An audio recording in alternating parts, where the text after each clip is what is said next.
Hola, ¿qué tal? Muy buenas tardes. Hoy vamos a hablar sobre la alimentación y la nutrición del adolescente, un reto bioético. Y bueno, primero habría que definir la adolescencia. La adolescencia es todo el proceso psicosocial que acompaña más o menos al mismo tiempo al desarrollo de la pubertad de la persona. Entonces no necesariamente ocurren al mismo tiempo, pero sí, y no son lo mismo, pero durante el desarrollo de la pubertad también tenemos acompañando estos factores psicosociales. Se puede definir la adolescencia, por ejemplo, en términos de la ENSANUD, de la Encuesta Nacional de Salud y Nutrición. Se consideró adolescentes aquellos que tenían entre 10 y 19 años, y este periodo puede extenderse un poco más, puesto que hay de repente inicio más temprano de esta etapa, o puede ser más corto. Y cuando pensamos en un adolescente, y ya sea que convivamos o no con uno, pero todos fuimos adolescentes alguna vez. Y sabemos que es un periodo muy importante de la vida, en el que se va definiendo la propia identidad de la persona. Entonces, en ese proceso hay muchos cambios, hay una separación del vínculo principal, que puede ser la madre, la familia, un acercamiento a los amigos, una importante necesidad de pertenencia, el desarrollo afectivo, cuando dicen es que la etapa de la hormona, pues sí, también una etapa de introspección, de cuestionamientos, de lo que siempre se daba por sentado. El adolescente puede vivirlo muy intensamente, ¿no? Y cuestionarse todos los aspectos de la vida, también de desarrollo intelectual. Y es muy importante considerarlo, puesto que todo lo que hablemos de alimentación y nutrición del adolescente, pues tiene que tener este contexto de este grupo de edad. Entonces hablamos que es una etapa en la que todavía no está completado el crecimiento y el desarrollo de la persona, y seguimos creciendo, seguimos desarrollándonos a nivel neurológico, también sigue trabajándose esa parte.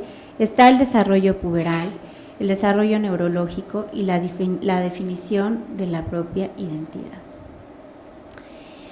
A nivel biológico, y hablando de alimentación, pues tenemos que considerar que hay cambios en los patrones de sueño, incrementa la necesidad de sueño, pero también se van alargando, hay cambios en el ritmo circadiano, y entonces la persona que normalmente se acostaba a las 8 el niño que se acostaba a las 8 de la mañana y se despertaba a las 6, 7 para irse a la escuela, empieza a acostarse cada vez más tarde.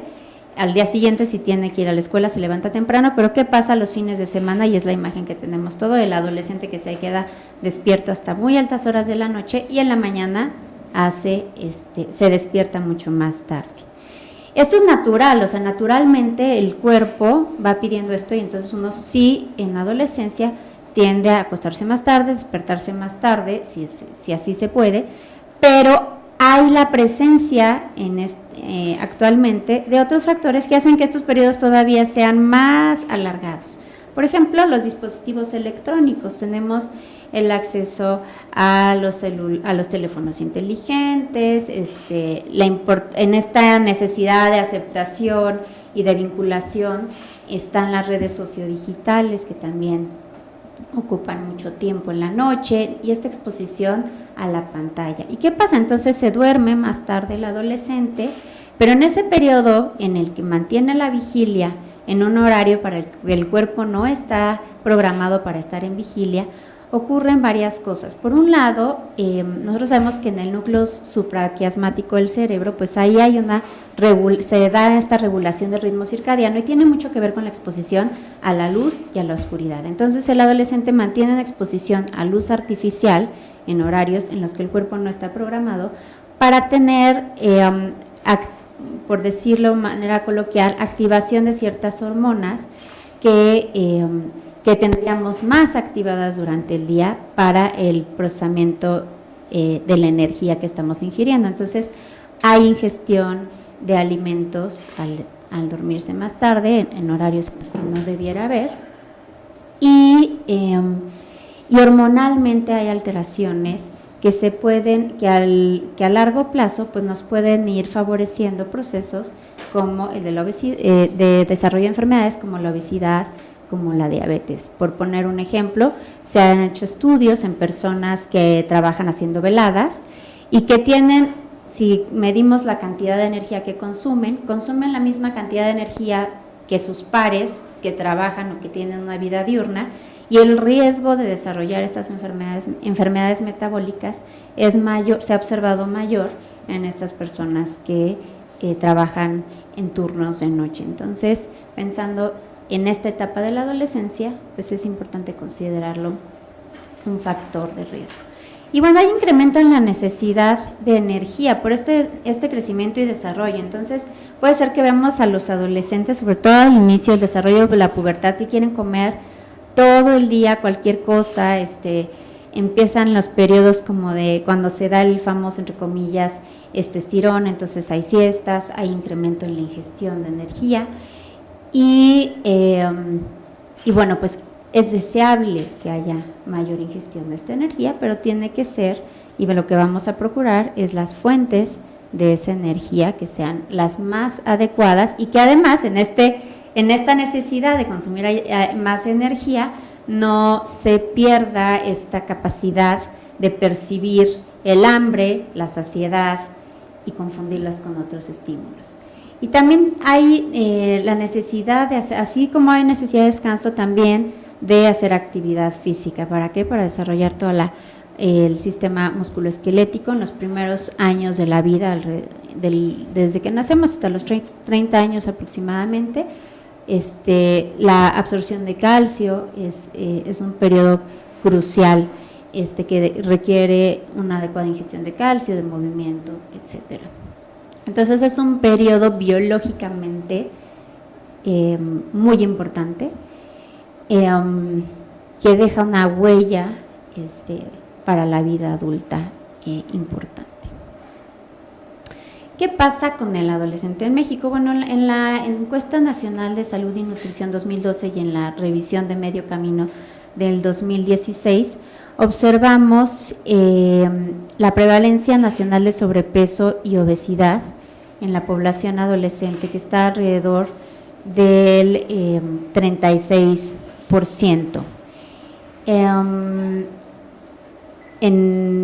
Sumado sobrepeso y obesidad. Esto es importante porque estamos hablando que una población que, considerando, puede vivir según los pronósticos 90, 100 años, en esta etapa de la vida ya está generándose una carga y una huella metabólica importante para lo que va a ser su calidad de vida en los siguientes años en la adultez, es decir, el desarrollo de obesidad, de diabetes, la diabetes que es una tipo 2, que es una enfermedad crónica, que también casi por definición es una enfermedad cardiovascular. Entonces, es importantísimo el recurso, en muchos sentidos, que se invierta en tratar de detener este proceso, en tratar de contenerlo y de prevenirlo en las siguientes generaciones, porque seguramente podrá representarnos más adelante como país pues gastos catastróficos en salud, una insuficiencia del sistema de salud para cubrir los gastos que se requieren del cuidado y tratamiento de las enfermedades asociadas a la obesidad. Aunado a esto, pues toda esta población en la prevención del sobrepeso y la obesidad, pues también hay de lado una estigmatización, un estigma a la persona con obesidad. Entonces, también es importante considerarlo. ¿Qué pasa con la alimentación del adolescente? Bueno, en la encuesta dividieron a los grupos de alimentos en recomendables y no recomendables para su consumo cotidiano. Y naturalmente, pues en las recomendables incluyeron aquellos que eran tejidos vegetales frescos, leguminosas, agua potable, etcétera. Y a los no recomendables, pues los productos alimenticios que son ricos en azúcar, en sodio, las carnes procesadas, básicamente, ¿no? Todos estos productos alimenticios procesados. Y bueno, pues también se observó pues que no se encontraba un patrón muy adecuado del consumo de estos productos entre los adolescentes, una gran ingestión de azúcar, de glucosa de azúcar, proveniente de bebidas azucaradas, de sodio y un incremento en el consumo de grasas saturadas. Y bueno, viene en la encuesta pues dividido según si la persona vive en una zona rural, en una urbana. Cada vez se desdibuja más esa línea que dividía lo que ocurría en las zonas rurales y urbanas, como que empieza a haber patrones de consumo que eran muy propios de las zonas urbanas en las zonas rurales, y ahora sabemos pues que la tendencia a la urbanización va a ir incrementando con todo lo que esto implica. Está en el proyecto Urban Diabetes y es buscando generar ciudades saludables a largo plazo. Y vamos a hablar de eso porque el entorno es muy importante finalmente. Y la actividad física, en general el mexicano está tendiendo a moverse menos. Y cuando hablamos de actividad física, a veces uno piensa en la persona que está en una banda, en un gimnasio, corriendo, sudando con ropa deportiva, y no necesariamente estamos hablando de eso. Estamos hablando todo lo que implique un trabajo para el cuerpo de menor o mayor intensidad, y cada vez vemos que es menos y menos y menos, y somos cada vez más sedentarios. En esta misma exposición de los adolescentes a las pantallas, a la televisión, que más o menos se observa un incremento en relación a los años anteriores de la exposición a la pantalla, ¿no? Que son a veces más de 2 horas en la televisión o 2 horas en la televisión. La actividad física más o menos que se estaba considerando en la salud eran 420 minutos por semana para identificar quién lo realizaba y quién no. Y vemos que la mitad de los adolescentes, o más de la mitad de los adolescentes, tiende a no ser muy activo entre los 15 y los 19 años. Y aquí otro factor, así hablamos del sobrepeso y la obesidad, que está creciendo y que de verdad es muy preocupante, es el incremento en la prevalencia de los trastornos de la conducta alimentaria. Y aquí hablamos de bulimia, de anorexia y de otros trastornos de la conducta alimentaria no especificados. Sabemos que en esta etapa de la adolescencia es sumamente vulnerable en ese sentido. Es desolador saber que ya hay niños que incluso desde antes, niñas chiquitas, desde los 6, 7 años, están preocupadas por su peso. Pero como grupo de edad en donde hay un problema muy importante, esto es en la adolescencia. Y cada vez antes había un patrón como muy establecido de esa gente perfeccionista, de un estrato socioeconómico medio alto, y ahorita está permeando los diferentes estratos socioeconómicos, urbanos, no urbanos, y definitivamente es un aspecto importante que hay que considerar cuando se piensa en el adolescente, porque sí queremos prevenir el crecimiento exponencial que ha habido, bueno, tan importante que ha habido en la obesidad, pero a la vez hay algo que está ocurriendo, que es estas niñas que quieren ser cada vez más delgadas a costa de lo que sea, y también incluso los varones que quieren ser más musculosos, hipertrofiarse también a costa de lo que sea. Esta imagen de la báscula, la cinta, la manzana, de repente encuentra uno imágenes en donde es la cinta la que está como asfixiando a la persona, y es súper fuerte y nos hace pensar en el reto bioético que representa para quien está atendiendo al adolescente, que esa cinta, esa báscula no se vuelva justo eso, ¿no? Un instrumento de tortura y a lo mejor de favorecer estos trastornos. Es algo muy fuerte, pero bueno, hay hay que decirlo. Entonces, aquí tenemos, hay otros retos también, el incremento del alcoholismo, en el consumo de alcohol en los adolescentes es sumamente preocupante. Hay cifras que están incrementando, se asocia a muchos factores, pero ¿qué pasa con el alcoholismo en esta etapa? Insistimos en que es una etapa de desarrollo y crecimiento. Entonces, aunado al alcoholismo, hay deficiencias en el consumo y por incremento en el requerimiento de ciertos nutrimentos que son importantes para el desarrollo. Y además, estamos hablando de el hígado adolescente, que ya desde esta etapa tan temprana empieza a tener deterioro por la exposición al alcohol.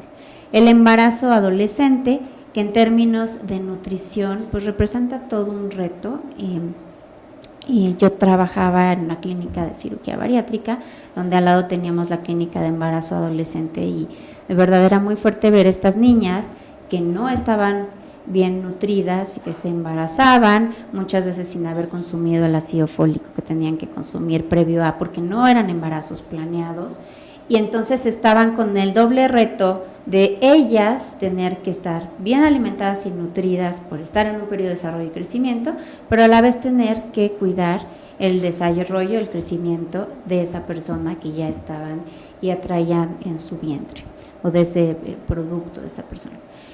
La drogadicción, que también genera cambios muchas veces en el consumo de alimentos, en el consumo de ciertas drogas. También hay asociación con el incremento en la ingestión energética y no necesariamente de las mejores fuentes. Y el tabaquismo, que pues que también no es deseable. Entonces sería como de manera somera, pero tratando de englobar todo el panorama que tiene que hablaríamos de los adolescentes. Y bueno, pues decimos yo soy yo y mis circunstancias, ¿no? Ustedes tienen esa frase mucho más elaborada, seguramente a un nivel más alto, pero la idea de poner esto es que muchas veces en el tratamiento de la persona con algún problema de alimentación, pareciera que dejamos a la voluntad de la persona el tener o no un problema de obesidad, el tener o no un problema de diabetes, el tener o no un problema de anorexia, de bulimia, y se nos olvida que hay un entorno que empuja y que tampoco favorece estas conductas saludables, y entonces es importantísimo desde una reflexión de las implicaciones bioéticas de estos tratamientos, pues quién es la persona que está padeciendo estas enfermedades o que vive con esas enfermedades, pero qué está pasando en su entorno, y eso también nos genera responsabilidad a diferentes niveles. Entonces ya habíamos hablado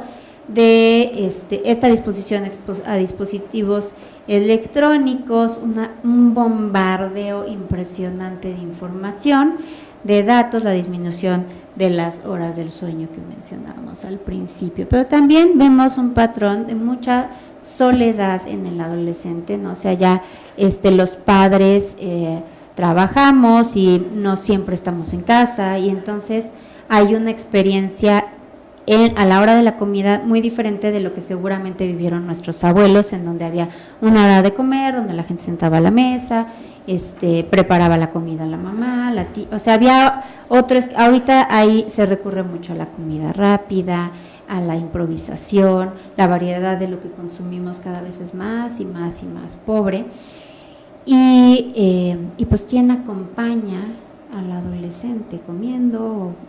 Pues la televisión, ¿no? Los medios electrónicos. Queremos que hagan más ejercicio, que estén más en la calle, pero también hay un problema de inseguridad y de violencia.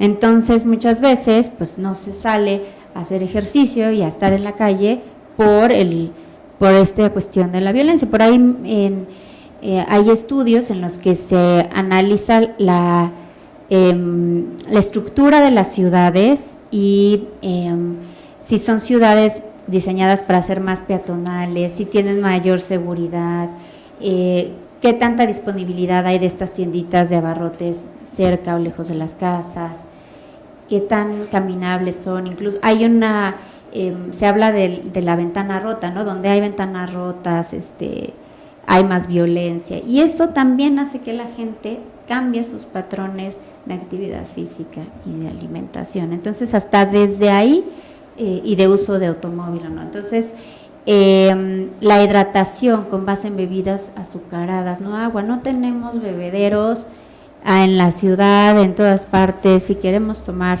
agua, pues muchas veces hay que comprarla, y a lo mejor hacemos elecciones con base en esa disponibilidad. Y muchos mensajes en los medios de comunicación que pudieran no ser los más adecuados, ¿no? Entonces, ¿qué estamos requiriendo?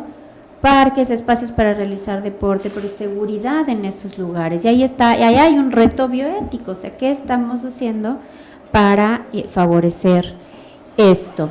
La mercadotecnia responsable y ética en torno a los productos alimenticios, muchas veces con el afán de publicitar un producto alimenticio, se exacerban cualidades y propiedades que no tienen, y además se confunde a la población.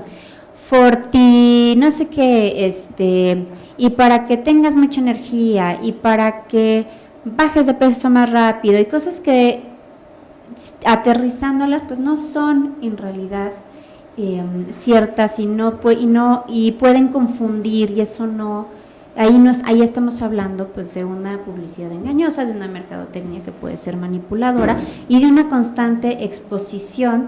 Yo estoy viendo la tele porque estoy solo y eso es lo que estoy comiendo, pero me expongo a imágenes de productos alimenticios muy ricos con alta densidad energética, que quiere decir que por una unidad de volumen muy pequeñita estoy recibiendo mucha energía, cuando podría comer una gran variedad de alimentos de origen natural, que tienen una cantidad de energía menor. Entonces, yo creo que es un foco importantísimo a considerar en la responsabilidad que tenemos en esto a lo que están muy expuestos los adolescentes y todos. Los mensajes dirigidos a los adolescentes que son difundidos por medios masivos de comunicación, requerimos mayor vigilancia y regulación de la publicidad, de los tratamientos que se les ofrecen a los adolescentes. Hay tratamientos para la obesidad que no hay suficientes pruebas o evidencias científicas, así le queremos decir, para hacerlos seguros en un adolescente que todavía no ha terminado su desarrollo puberal, ¿no? Entonces, se les ofrecen respuestas y soluciones mágicas, y los padres, porque muchas veces son los padres los que llevan a los adolescentes a acudir a estos tratamientos, pues confían en quien sea que les ofrezca una solución rápida. Entonces ahí hay un problema ético, y que siempre, yo creo que en cualquiera de los escenarios siempre tiene que anteponerse una reflexión de en qué momento se está haciendo bien o mal con esta persona. Y mientras, hablando de los tratamientos, pues una base que nos puede dar un poquito más de solidez es trabajar sobre pruebas, sobre evidencia científica, sobre guías de práctica clínica, sobre consensos internacionales de tratamiento que están respaldados por información que ha sido procesada en diferentes lugares del mundo, con diferentes estudios aleatorizados, no controlados, que son reproducibles. Y quisiera poner ejemplos, ¿no? Adolescentes a los que les colocan mallas en la lengua para que no perciban igual los sabores, y que entonces ya bajen de peso. Por ahí me parece a mí procedimientos que veríamos, o sea, de la Santa Inquisición, o sea, que a algunos ojos parecieran adecuados, pero no hay una indicación para hacer esto. Recurrir a tratamientos con medicamentos que no están autorizados para uso en adolescentes también es un problema que estamos observando. Y pudiera decir que no solamente, a lo mejor es un tratamiento que en ciertos contextos sí se puede ofrecer al adolescente, pero hay que analizar si aplica o no que esté indicado. Voy a poner un caso, el de la cirugía bariátrica, y así como siempre los casos nos ayudan mucho para ejemplificar estas situaciones, ¿no? Llega una paciente, una mamá más bien, que trae a su hija, que tiene 13 años, que tiene obesidad, y entonces la indicación es: doctor, quiero que opere a mi hija, que le haga un bypass, o sea, le da la indicación al médico, quiero que le realice un bypass gástrico porque mi hija tiene obesidad y en la casa no comemos ningún producto y no sabemos qué. Y entonces la hija, primero hay una actitud de no respeto hacia la hija, porque la hija no va porque ella identifica un problema, pero también hay y no estoy juzgando a la mamá, estoy hablando de una situación que es súper frecuente, porque además cada caso, y menos lo voy a decir aquí, ¿no? O sea, no podemos hacer, en cada familia hay diferentes situaciones, pero entonces el hijo se vuelve el eje de la familia, en donde recae todas las pues las culpas, y de repente otros problemas familiares medio se desdibujan y se enfocan y resalta el del hijo que tiene obesidad, y entonces es la pelotita del papá a la mamá, del hermanito, y el adolescente, porque muchas veces me tocó verlo en consulta, apenado, sonrojado, no sabe qué decir, y entonces la indicación de la madre o del padre: quiero que opere a mi hijo mañana. ¿Y qué hace? ¿Qué debe de hacer aquí el cirujano? Primero, pues tiene que haber, o sea, hablando de el hacer bien o el hacer mal, tiene que haber un equipo multidisciplinario de tratamiento. Y las cirugías no se hacen de un día para otro, tiene que haber una evaluación por un psicólogo, un endocrinólogo, un cardiólogo, y un rehabilitador físico muchas veces, el cirujano. Entonces se tiene que asegurar muchos aspectos del procedimiento. Antes de hacerlo, debe haber un tratamiento previo para esta persona, para el adolescente, para prepararlo, y hay que identificar realmente el beneficio o perjuicio que pudiera tener por acudir a este procedimiento. Entonces, en este caso, en uno de los casos, por ejemplo, que es el cirujano con el que yo estaba trabajando esto, decidió hablar con los padres y decirles: no es candidata esta niña por estas circunstancias, porque va a hacer más daño que bien el hacer este procedimiento, y más bien vamos a trabajar otro enfoque. Y entonces, ¿qué hacen los padres? Pues van y buscan quien sí la opere la semana siguiente, y fue lo que sucedió. Y es decir, el tratamiento a lo mejor en general pudiera estar indicado, pero en ese caso, y así pasa en todos los casos, no se trabajó con base en guías de tratamiento clínico, con base en evidencia científica y respetando esta relación del médico, del proveedor de salud con el paciente, que a veces se vuelve muy vertical, y quisiéramos, sobre todo con el adolescente, dentro de los términos más, dentro de lo que le permita la misma terapéutica, hacerlo un poco más horizontal y a él más partícipe y una actitud más respetuosa con él. Y la vigilancia y los estereotipos y los ideales estéticos.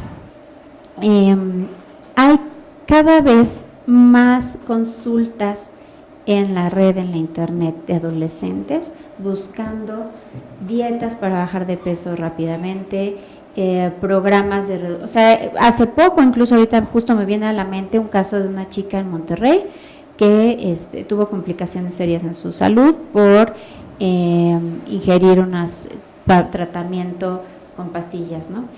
Y el punto aquí es hablar de los estereotipos, el estereotipo de la delgadez, cómo se tiene que ver una persona para ser estéticamente aceptable, para ser exitosa, y entonces vamos construyendo una imagen que no es real y que en la que el adolescente, que está en una etapa muy vulnerable, trata de encajar en ese esquema. Y entonces vamos a las tiendas y la ropa, en muchas tiendas, y quienes somos mujeres lo hemos visto, la que era la talla 4, ahorita ya no entra uno en la talla 4, y entonces, ¿qué es lo que está pasando? ¿Qué está pasando con este entorno que nos está queriendo generar un estereotipo, un ideal de delgadez, de perfección, y donde el adolescente está siendo una de las principales víctimas. Entonces, ahí es necesario cuidar el discurso.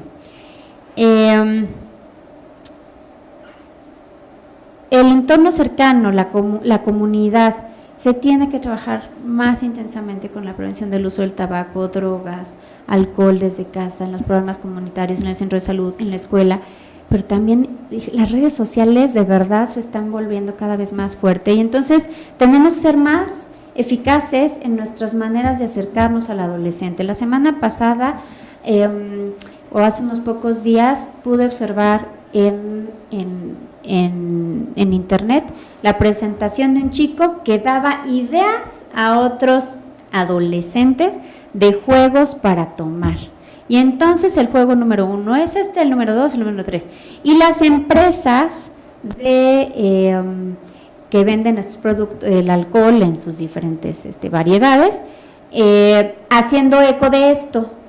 Entonces, ¿cómo es posible? Ahí tenemos un problema ético importante. ¿Cómo es posible que yo, que soy una empresa que vende alcohol, doy cabida a esta publicidad que va dirigida a los adolescentes, en donde yo estoy fomentando el alcoholismo? Y también en casa, ¿no? De repente, el mexicano somos muy dados a hacer burlas, satirizar ciertas cosas, también para lidiar, yo no soy psicóloga, pero de repente saberse reír de la desgracia ayuda para salir un poco adelante y caminar, pero el querer siempre trivializar todo también tiene sus riesgos, y con el caso del alcohol, ahí hay vemos muchos mensajes en los que el alcohol hace a la gente más divertida. Hoy fue más divertido porque vine con mi amigo y viene la imagen de don fulanito, ¿no? Y entonces los papás, a verse sin darse cuenta, por un lado, entre ellos se hace mofa del consumo del alcohol, pero cuando el hijo llega alcoholizado, entonces ahí sí castigamos cómo es posible que te emborrachas, y entonces no nos damos cuenta que una cosa es el ejemplo que damos y el mensaje que estamos dando por atrás, y cuando llega el hijo y lo hace, lo castigamos por algo que anteriormente pues dijimos que era un adecuado comportamiento social, o lo hacemos. En las tiendas, pues no ofrecer estos productos a los niños y a los adolescentes, no bajo ninguna circunstancia, no bajo ningún pretexto, no, simplemente ahí en todos los escenarios siempre hay la posibilidad de cuidar y de hacer menos accesible esto. Es muy complejo el problema, y no se puede tampoco simplificar, pero buscar en cada uno de los escenarios disminuirlo lo más que se pueda. Y las acciones de prevención del embarazo adolescente. Cada uno de estos casos pues requeriría de muchísimas horas de análisis de sociólogos, de psicólogos, de gente que se trabaja en los diferentes niveles de atención, pero que afecta finalmente el crecimiento y el desarrollo de los adolescentes. En los centros de salud y en los diferentes niveles de atención, el adolescente puede ser que recurra al centro de salud no para ir a pedir ayuda por un problema de obesidad, de sobrepeso o de una tendencia a dietas restrictivas, etcétera, pero a lo mejor sí va a ir porque tuvo una infección gastrointestinal, porque tuvo una gripe o porque fue por la vacuna de la influenza. Entonces, tenemos que buscar en los diferentes niveles de atención mecanismos de tamizaje, y entonces sí, siempre identificar aquellas personas, siempre podemos medir y pesar y tener a mano cuestionarios de tamizaje de riesgo de nutrición para diferentes escenarios, y referir oportunamente al adolescente.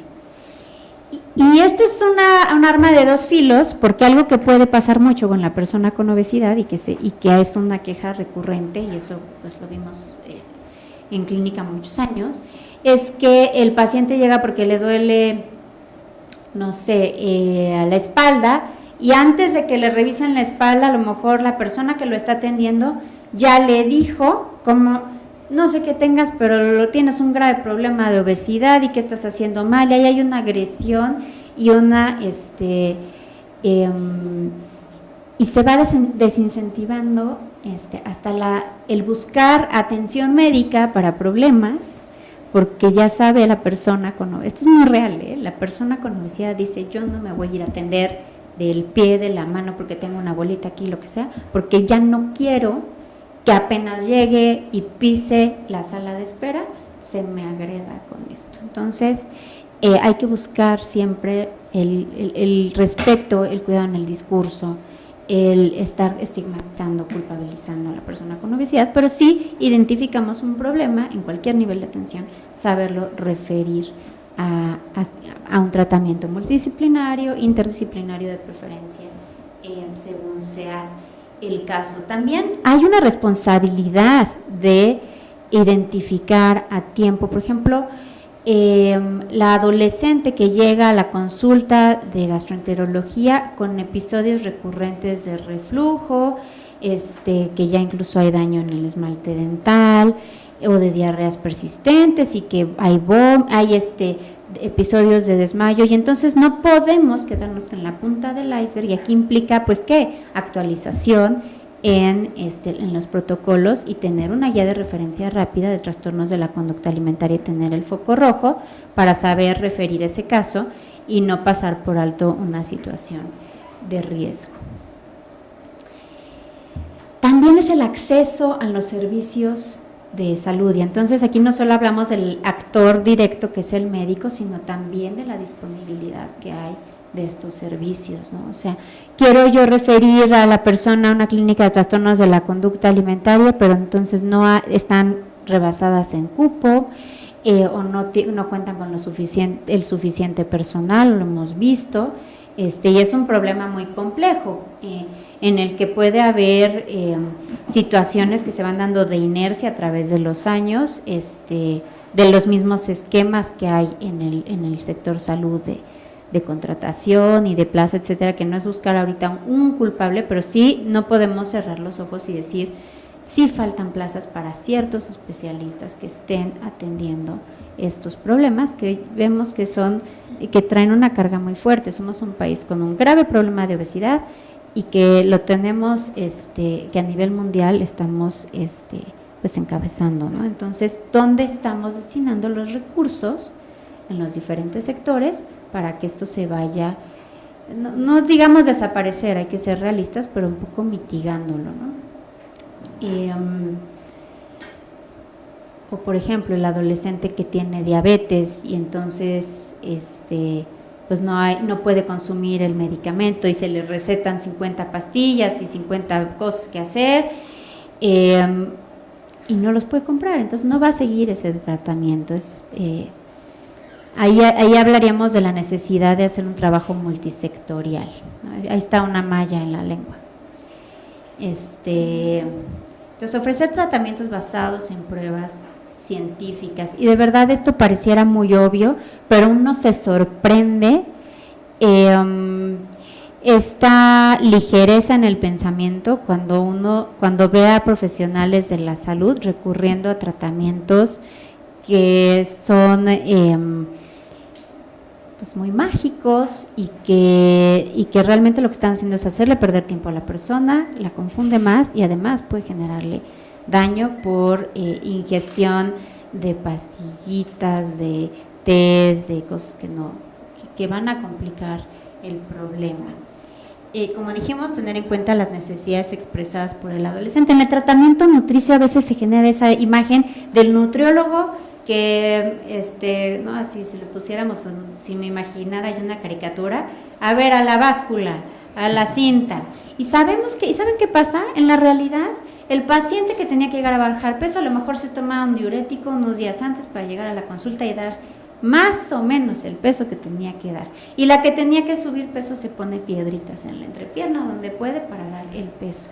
Entonces tenemos que buscar una manera de empatizar más con el paciente y tener una actitud más respetuosa y de integrarlos en el desarrollo de los tratamientos, saber cómo es tu vida. Aquí está la guía, pero ¿cómo es tu vida? ¿Qué sí podemos hacer? ¿Qué no? ¿Qué es más fácil? ¿Qué estrategias primero, sin querer necesariamente imponer y controlar? Porque la verdad, en la vida propia de los proveedores de salud, pues a veces ni siquiera se cumplen esas indicaciones tan perfectas que entregamos en un papel. Y sí, evitar el paternalismo también, ¿no? Ahí están las guías de referencia rápida. Si uno entra al portal del CENETEC, está el catálogo maestro de guías de práctica clínica y vienen guías de referencia, de referencia rápida para decir, hay un factor de riesgo para trastorno de la conducta alimentaria, para obesidad, para diabetes, etcétera, en el adolescente, y entonces yo lo refiero en el momento adecuado.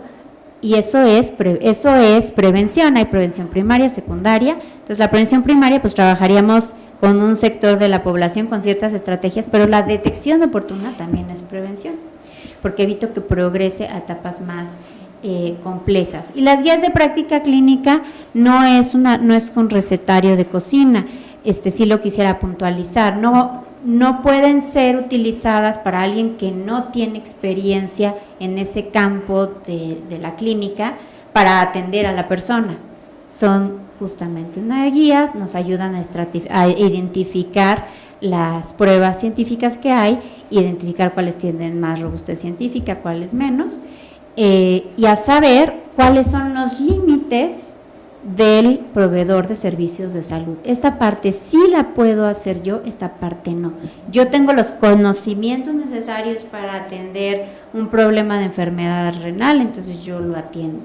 Yo no los tengo, busco a quién referir a esta persona. Pareciera algo muy lógico, pero no, y muy fácil, pero no se da, y vemos casos complicados porque a lo mejor un proveedor de salud muy respetable con muchos conocimientos en un área particular del conocimiento científico clínico se avienta o decide atender todas las esferas del tratamiento de esa enfermedad del paciente, pues resulta muchas veces catastrófico. Entonces hay que tener claros hablando de un comportamiento ético, los límites de la profesión y de la propia formación. Y en casa también, pues el respeto, ¿no? ¿Qué podemos hacer los papás y quienes estamos o a veces no estamos en casa? Cuidar la calidad de lo que hay en casa, desde las compras. Y esto tiene una importancia tremenda, es decir, yo no puedo esperar que en mi casa haya un cierto comportamiento, una cierta conducta alimentaria, si todo lo que hay disponible en mi casa no favorece esa conducta alimentaria. Entonces, ¿qué estoy yo teniendo disponible para mi hijo, para mi hermano, para la persona ese adolescente que está en casa, que va a tener mucha hambre porque está en un proceso de desarrollo y crecimiento y que va a requerir tener disponibles alimentos para consumir? ¿Qué es lo que hay? Y vemos cada vez comemos menos alimentos, nuestra diversidad en la alimentación se ha limitado impresionantemente, y esto hace eco en otros espacios. Si cada vez la alimentación es menos variada, pues también la producción de alimentos se ve afectada, porque hay una demanda de unas cuantas especies de alimentos, incluso ahí se empieza a generar mucho esto del monocultivo, y vamos hablando ya de una trascendencia a otros escenarios en donde vemos afectada la biodiversidad en México y la biodiversidad en el mundo. Parece algo muy exagerado, pero también es una decisión responsable biológicamente, ecológicamente, el incrementar la variedad en los alimentos que consumimos. Y también procurar fomentar la cultura gastronómica mexicana. Se están perdiendo muchas recetas en estas generaciones que no van a pasar a las que siguen, y el riesgo no es solamente la parte romántica de perder un valor cultural, sino también las especies que se afectan, que se dejan de utilizar por esto, ¿no? es en la Comisión Nacional de Biodiversidad, en la CONABIO, pues ahí hay investigadores que nos pudieran hablar de esto horas y horas, de lo riesgoso que es que se consuman cada vez menos variedades de maíz, cada vez consumimos menos frijol, entonces estamos recurriendo y hay una colonización de hasta en la cultura alimentaria en la que estamos recurriendo a consumir alimentos que no son propios de nuestra cultura, que no es pecado, pero el consumo de frijol, por ejemplo, ya está a la mitad de lo que era hace unos años per cápita y eso tiene implicaciones a nivel ecosistema muy importantes. ¿Y qué hacemos cuando ofrecemos más variedad? Comemos más rico, más favorecemos la producción, la diversidad y también favorecer el consumo local, procurar acortar ese ciclo que hay entre el productor y el consumidor para hacerlo más justo y para que también haya más variedad. Hay que integrar al adolescente en la preparación de los alimentos. Hay una responsabilidad de enseñarle que cocinar, pero bueno, primero lo tenemos que hacer nosotros, ¿no? Y a veces es un poco utópico y hay barreras que uno tiene que reconocer en la vida cotidiana, pero procurarlos sí, integrarlos en la preparación de los alimentos, ahí en la casa hay disponible esto.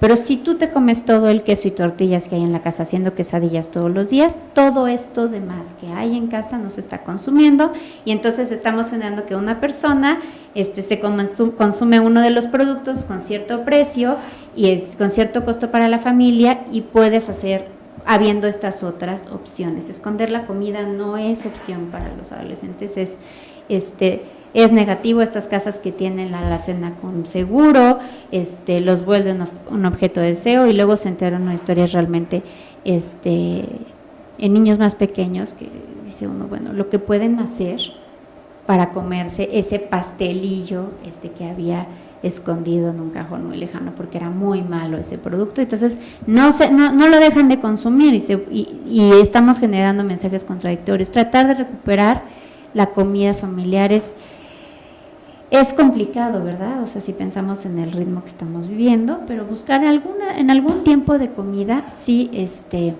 tener ese espacio de convivencia, sin dispositivos electrónicos, procurando una gran variedad de alimentos, cocinar, etcétera. No castigar o premiar a través de la comida, condicionarla.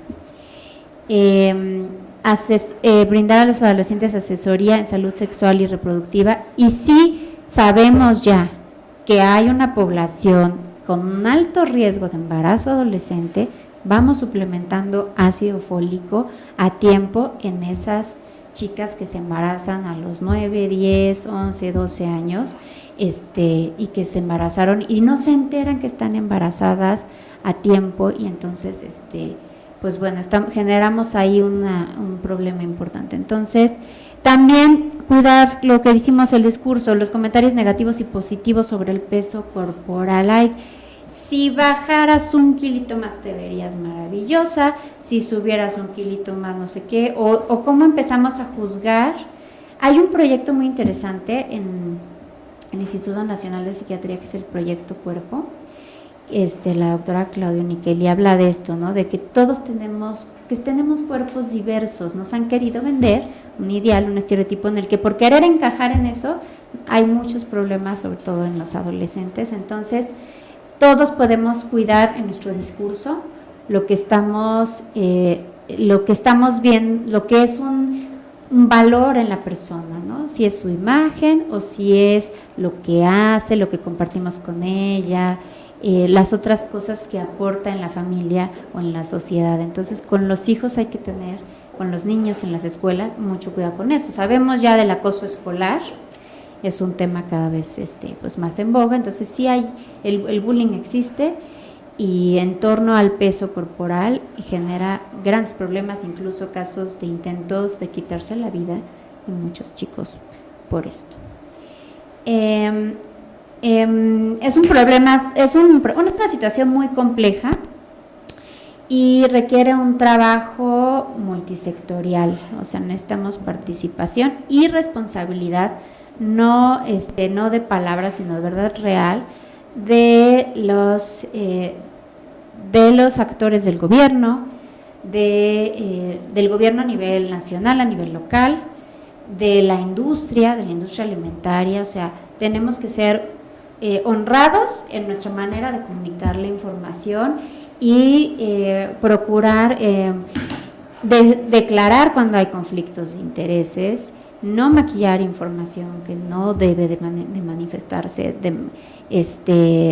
cuando no hay suficientes pruebas científicas para ofrecerla, y justamente el no declarar un conflicto de interés no permite que uno lea una información con el ángulo, con el cristal que sería si uno supiera de dónde provienen los financiamientos o cuál es el entorno que acompañó una investigación en cuanto a temas de alimentación y salud. Es importante tenerlo muy presente. Hay códigos de ética en las diferentes profesiones, entonces apegarse a esos códigos de ética y que cada quien haga lo que le toca. No podemos esperar que las familias se encarguen de lo que le tocaría a la escuela lo que le toca a la familia, el sector salud o sea, a veces se empiezan a replicar esfuerzos y a no hacer un engrane ahí que es importante, y para eso es necesario el diálogo, privilegiando este bien mayor, para poder estructurar las políticas, las estrategias. A veces surgen programas que no están articulados en una estrategia bien diseñada y entonces se ahogan o se pierden buenos esfuerzos por no estar bien diseñados los recursos que se destinan a estas estrategias también.